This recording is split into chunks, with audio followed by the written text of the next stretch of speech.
Greetings and welcome to the energy of Taurus. This is Ron from Tarot of the Twin Sun. Tarot of the Twin Sun is a functional division within the order of the Twin Sun. Please take only what you will. Taurus, this is a reading for the month of August 2023. Please take only what you will. We're going to go ahead and look into karma. Thank you for your support and for your likes, whatever. All of that is very good for continuing this practice. And we'll go ahead and look into August 2023 for the second house for the energy of Taurus. I'll begin firstly with a karma reading, and then we're going to go into the 1890s deck for a look into the Great Mirror.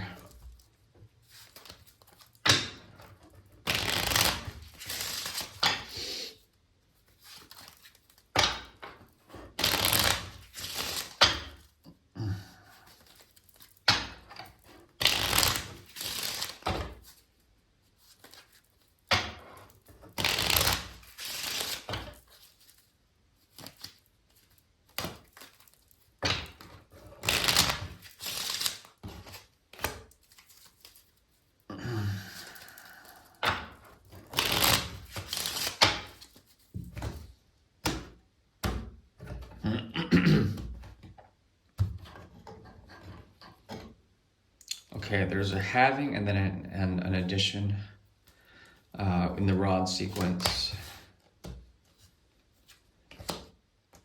9-9, there's a change here. Okay, from water to earth. There's going to be a lot of options for new beginnings, for a new way to do something truthfully. The sun comes out on the horizon. The sun's rays come out to pierce the eye of the observer, and this brings a sense of a new beginning, a new earth, a new truth, a new way to, let's say, to act as a breeze over the horizon, a breeze of light over the horizon. So that's what's up. That's what's showing up. Two aces, Ace of Swords in the upright, the 88, plus the Ace of Pentacles. So with the spinning of the earth come the winds of time, the winds of change. Also, sunrise will be very important. To see the first light will be very important for this month. Now, there's something about you that will have many options. You're going to, you're going to embrace the realm of melancholy in the futility of trying to choose one of these options. There's a futile energy here, but it converts and it becomes a sense of truth for you. All you have to do is to ground for this month. That's all you have to do.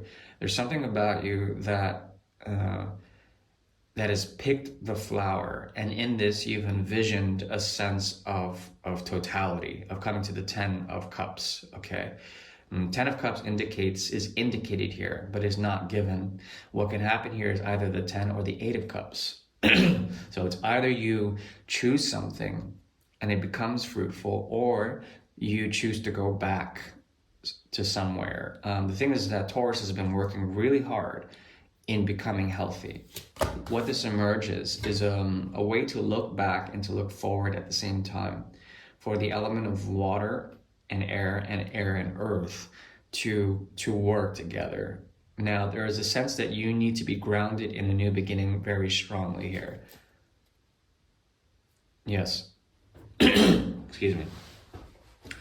Jupiter will be your greatest benefactor, primarily Sagittarian energy. Look to the 9th house. Look for things abroad. A way to travel, a way to learn about things abroad. Foreign concepts, the intellectual mind. Try to stimulate that.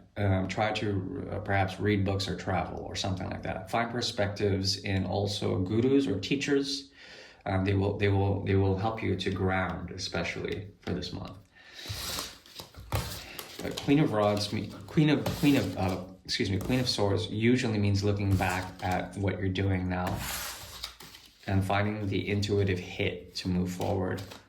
But it moving from the Queen of Cups indicates a very strong need to be objective about your emotions, about your value systems, even to become objective and to be grounded in all of that. There is a quasi star card that comes out of that.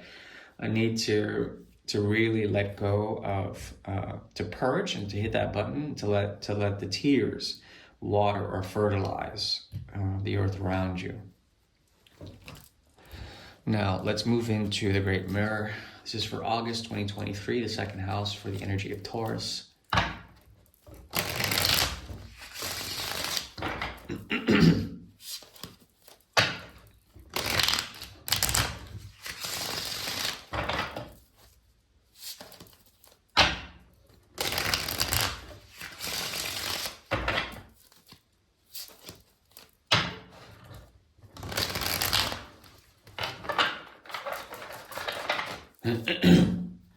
Five, six, seven, 8.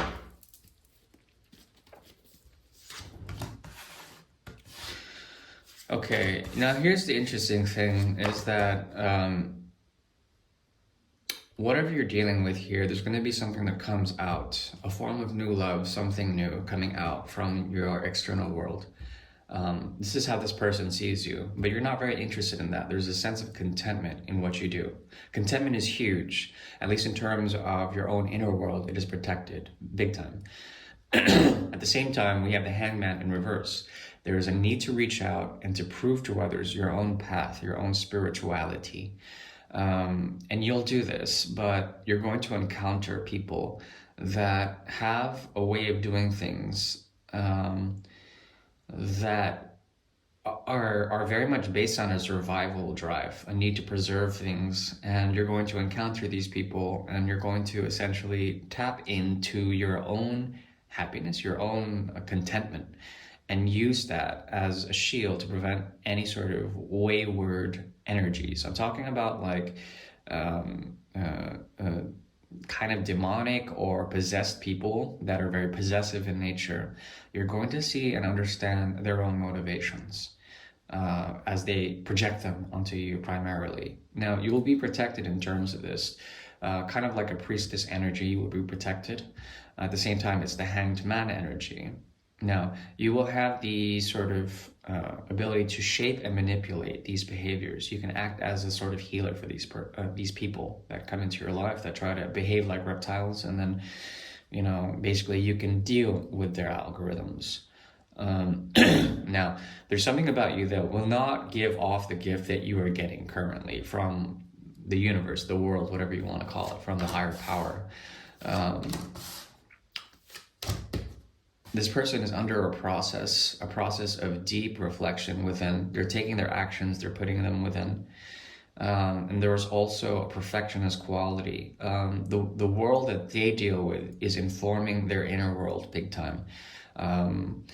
And there is this general sort of process that requires primarily the usefulness of the situation to be proper. I think you're going to be mostly grounded and into your own reality, very much distinct from this person, grounded.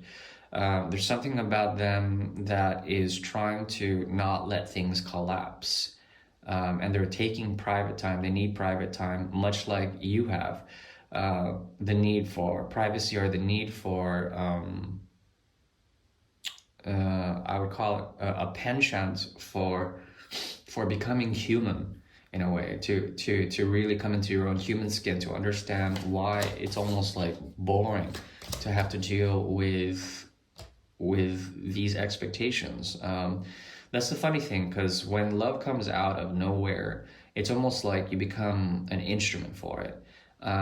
What's being called to do right now, at least on a conscious level, is for you to turn away from situations when they're trying to like prevent their reality from collapsing in on them, and then you have this normal like sort of contentment. Here's the thing: the realm of fear that they have when it comes to gravity, when it comes to the sort of falling down, getting on their knees, when it comes to what they're beholden to karmically, they're trying to avoid a tower moment.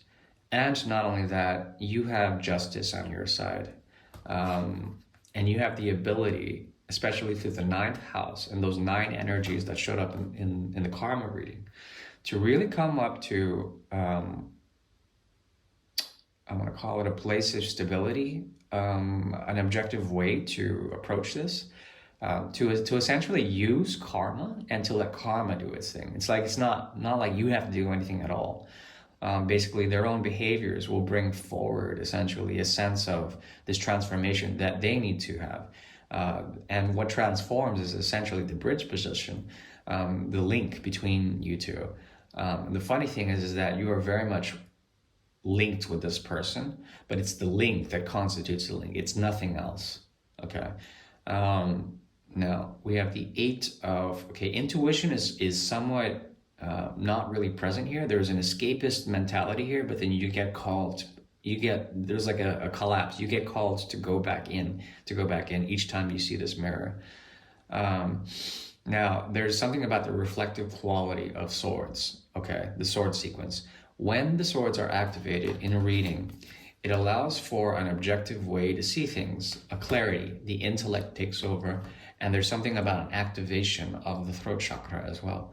The ability to say things in order so that those words can sustain meaning, can also act as an agent to cut or incisively excise anything that would not serve the energy of Taurus. Now, there's something here also about the veil that is being lifted big time. The solar programming that occurs with the Hanged Man allows for the 12th house and Piscean energy to truly come about. There's an element of compassion about you, almost like you are completely content. I don't know why you need something, person. I'm going to be called back to my own reality. At the same time, there is this need to reach out with someone else. And so it's a bit of both, but I think you're going to have this sort of collapse effect. I need to go back in, figure out what's there, figure out what you've learned in terms of collective sort of behavioral characteristics within the human capacity, to see how that's how that's being limited for this month. The Ace of Rods in reverse comes out as a sort of, let's call it a hidden way to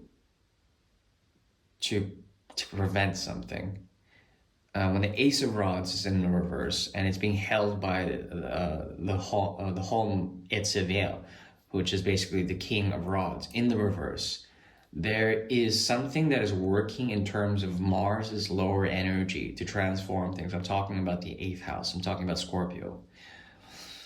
So it's a hidden phallus, a hidden rod of divine magical power that will allow to use the magical dimension of purifier, of Gyan, of like true light, but it's almost like a darker light, and to use that to execute certain actions that need to occur in terms of transformation. That's what this person is seeking. The thing is that they can't just use you as an analog to go through their own process of transformation that they need.